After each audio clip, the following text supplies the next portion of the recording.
আসসালামু আলাইকুম। সংবাদে আপনাদের সবাইকে স্বাগত জানাচ্ছি। আমি ফিরোজ তোহা। শুরুতেই আরবে কেবলস সংবাদ শিরোনাম।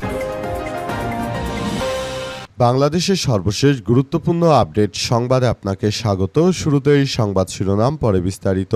প্রথমে জানাবো, শরিকদের সঙ্গে দূরত্ব কমাতে 20 জুলাই যমুনায় প্রধানমন্ত্রীর বৈঠক।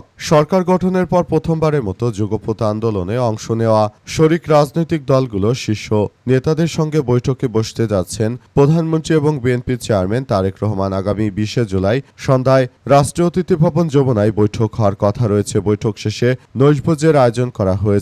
আজ বিএনপির মিডিয়া সেলের পক্ষ থেকে সাইরুল কবির খান এসব তথ্য নিশ্চিত করেছেন। এরপর জানাবো, টানা বৃষ্টিতে বিএনপির কার্যালয়ে পানি নেতাকর্মীদের রিকশায় চলাচল, দ্বিতীয় তলায় বৈঠক। টানা বর্ষণে রাজধানীর বিভিন্ন এলাকার মতো জলবদ্ধতার কবলে পড়েছে নয়াপল্টনে বিএনপির কেন্দ্রীয় কার্যালয়। আজ দলটির কেন্দ্রীয় কার্যালয়ে সংবাদ ব্রিফিং হলেও ভবনের নিচতলায় পানি জমে যাওয়ায় চরম ভোগান্তিতে পড়েছে নেতাকর্মীরা। পরিস্থিতি এমন পর্যায়ে পৌঁছেছে যে কার্যালয়ের ভেতরে রিকশা চালিয়ে নেতাকর্মীদের পারাপার হতে দেখা গেছে। এদিকে 24 ঘন্টার পরও পানির নিচে অভিশপ্ত নিউ মার্কেটের বেশিরভাগ সড়ক। রাজধানী নিউ মার্কেট 1 নম্বর গেট সংলগ্ন সড়কে টানা 24 ঘন্টা পেরিয়ে গেলেও এখনো পুরোপুরি নামেনি পানি। আজ ভারী বৃষ্টিপাতের সৃষ্ট জলবদ্ধতা রেশ এখন পর্যন্ত ঢাকায় কাটেনি, সুতরাং জনদুর্ভোগ অব্যাহত রয়েছে। বিভিন্ন এলাকা এখনো পানির নিচে প্লাবিত হয়ে গেছে। এখনো থেমে থেমে বৃষ্টি হয়। রাজধানী ঢাকা একদম অচল হয়ে পড়েছে। এবারে জানাবো, অভিযোগ তদন্তে গিয়ে অনৈতিক সম্পর্কে জড়ালেন পুলিশের কর্মকর্তা। বগুড়ার ধুনটে প্রবাসীর স্ত্রীর সঙ্গে অনৈতিক সম্পর্কে জড়িয়ে যাওয়ার অভিযোগে থানার উপপরিদর্শক এসআই মোস্তাফিজুর রহমানকে প্রত্যাহার করে পুলিশ লাইন্সে সংযুক্ত করা হয়েছে। আজ বগুড়ার পুলিশ সুপার মির্জা সায়েম মাহমুদের স্বাক্ষরিত আদেশে এই কথা জানানো হয়েছে। এবং সর্বশেষ জানাবো, মধ্যপ্রাচ্যে 5 দেশে মার্কিন ঘাঁটিতে ইরানের ধ্বংসাত্মক হামলা।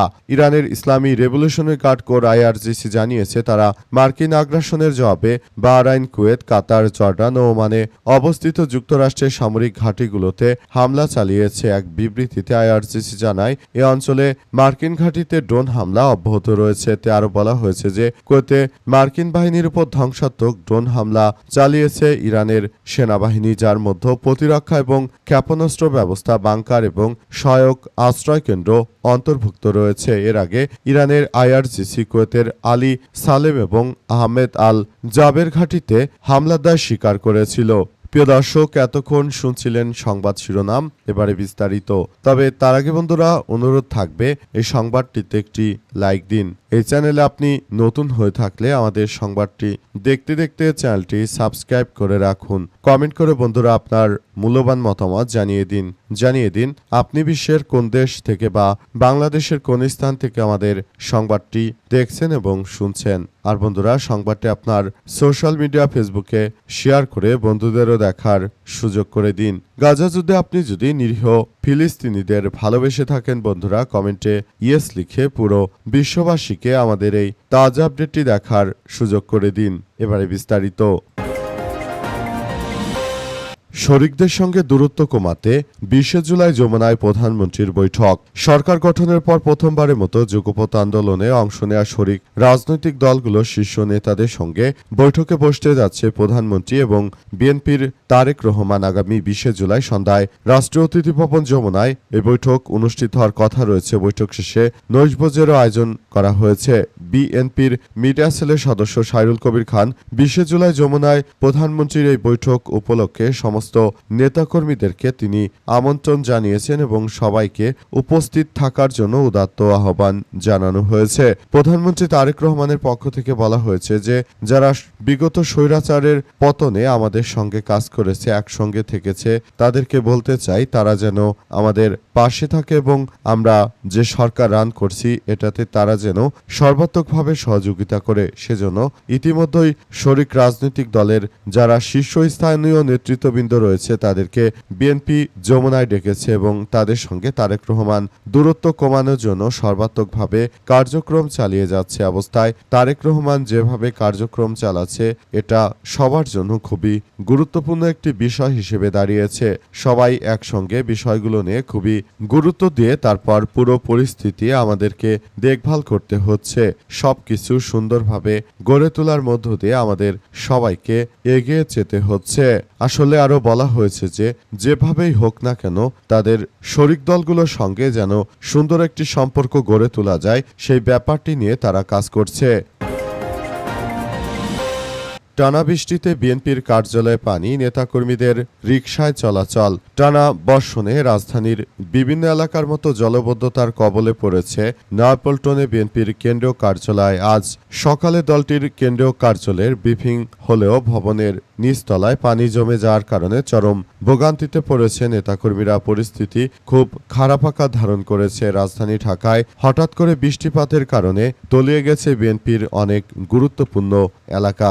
বিএনপির নেতাকর্মীরা তারা এখন আর অফিসে বসতে না পেরে তারা সেখান দিয়ে জামাকাপড় গুটিয়ে তারপর তারা পানির মধ্য দিয়ে অনেকেই আসতে শুরু করেছে, অনেকেই আবার বিভিন্নভাবে রিকশায় করে আসছে। কিন্তু এখন পর্যন্ত বিএনপির কোনো নেতাকে আমরা গুলশান কার্যালয়ে বসে আলাপ করার মতো কোনো পরিস্থিতিতে দেখতে পাইনি। তাই তারা কার্যালয়টির দ্বিতীয় তলায় বসে বৈঠক করতে শুরু করেছে, কারণ নিচতলা পুরোপুরি পানিতে তলিয়ে গেছে অবস্থায় বিএনপির নেতৃত্ববৃন্দরা তারা চাইছে যে করে হোক তারা সুন্দর করে তারা রাষ্ট্রটি পরিচালনা করার জন্য দলের মধ্যে যে ধরনের বৈঠক করা প্রয়োজন সেসব বৈঠকগুলো হচ্ছে, কিন্তু শেষ পর্যন্ত বিষয়গুলো আর আগের মতো হচ্ছে না।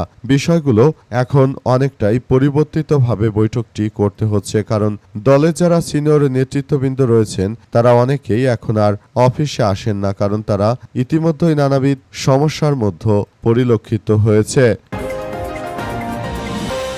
24 ঘন্টার পরও পানির নিচে অভিশপ্ত নিউ মার্কেটের সড়ক। রাজধানী নিউ মার্কেট 1 নম্বর গেট সংলগ্ন সড়ক টানা 24 ঘন্টা পেরিয়ে গেলেও এখনো পানি নামেনি। আজ ভারী বৃষ্টিপাতের সৃষ্ট জলবদ্ধতা রেশ রয়ে গেছে, জনদুর্ভোগ অব্যাহত রয়েছে। যদিও আজ ভোর থেকে সন্ধ্যা পর্যন্ত যে পরিমাণ জলবদ্ধতা ছিল তা অনেকটাই কমেছে। স্থানীয় বাসিন্দাদের তথ্যমতে আজ বৃষ্টিতে নীলক্ষেত মোড়ের কিছুটা সামনে থেকে কুয়েত মৈত্রী হলের গেট পর্যন্ত সড়ক পানির নিচে তলিয়ে গেছে। রাত 10টার পর থেকে ধীরে ধীরে পানি নামতে শুরু করেছে, তবে অন্য কোনো সময়ের মতো 3 থেকে 4 ঘন্টার মতো সড়ক শুকায়নি। 24 ঘন্টার পরও বেশিরভাগ জায়গায় পানি জমে আছে। পানি কিছুটা নেমে যায় আজিমপুর কবরস্থানের বিপরীত পাশের আয়ুব আলী কলোনির বাসিন্দাদের মধ্যে আপাতত স্বস্তি ফিরেছে।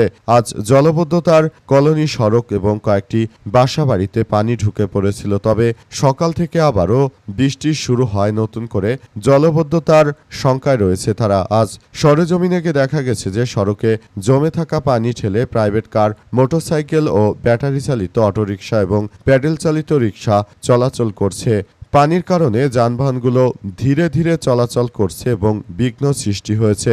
আজ পানি বেশিরভাগ যাত্রীরা পারাপারে ভ্যানই ছিল তাদের একমাত্র ভরসা। সেদিন ভ্যান চালকেরা জনপ্রতি 10 টাকা ভাড়া নিয়ে মানুষ পারাপার করতে পারেন, তবে আজ সেভাবে কোনো ভ্যান দেখা যায়নি। সড়কে যেসব অংশ থেকে পানি নেমে গেছে সেখানে প্লাস্টিকের বোতল, পলিথিন, বিভিন্ন ধরনের ময়লা আবর্জনা ছড়িয়ে ছিটিয়ে রাখতে দেখা গেছে। জলবদ্ধতার কারণে সড়কে বিটুমিন এবং পাথরের স্তর উঠে যাওয়ার দৃশ্য চোখে পড়ছে।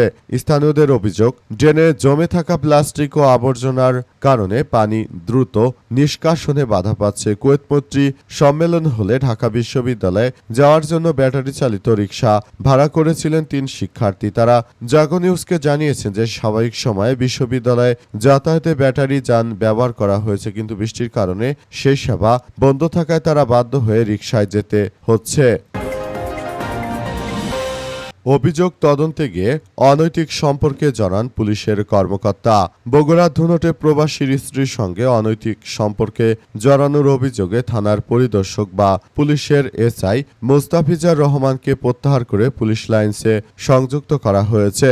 আজ বগুড়ার পুলিশ সুপার মির্জা সায়েম মাহমুদের স্বাক্ষরিত আদেশে এই তথ্য জানা গেছে। পুলিশের সূত্র থেকে জানা গেছে যে একই জন উপজেলার জোর শিমুল গ্রামের এক নারী থানায় লিখিত অভিযোগ করেছেন তার ছেলেকে মধ্যপ্রাচ্যে পাঠানোর পর চুক্তি অনুযায়ী কাজের ব্যবস্থা করেনি দালাল। অভিযোগের তদন্তভার দেয়া হয় পুলিশের এসআই মুস্তাফিজুর রহমানকে। তদন্তের প্রয়োজনে এসআই মুস্তাফিজুর রহমান একাধিকবার অভিযোগকারীর বাড়িতে গিয়েছেন। এ সময় অভিযোগকারীর প্রবাসী ছেলের স্ত্রীর সঙ্গে তার অনৈতিক সম্পর্কের অভিযোগ ওঠে। বিষয়টি ঊর্ধ্বতন কর্মকর্তাদের নজরে এলে পুলিশ সুপারের নির্দেশে ধুনট থানার পুলিশ পরিদর্শক তদন্ত শুকুর আলী বিষয়টি তদন্ত করেন। তদন্তে এসআই মুস্তাফিজুর রহমান ও প্রবাসীর স্ত্রীর মধ্যে মোবাইল ফোনে আপত্তিকর কথোপকথনের একটি অডিও ক্লিপ পাওয়া গেছে বলে তদন্ত সংশ্লিষ্ট সূত্র থেকে জানা গেছে। তদন্ত শেষে 10 জুলাই পুলিশ পরিদর্শক তদন্ত শুকুর আলী পুলিশ সুপারের কাছে প্রতিবেদন জমা দেন। এর পরিপ্রেক্ষিতে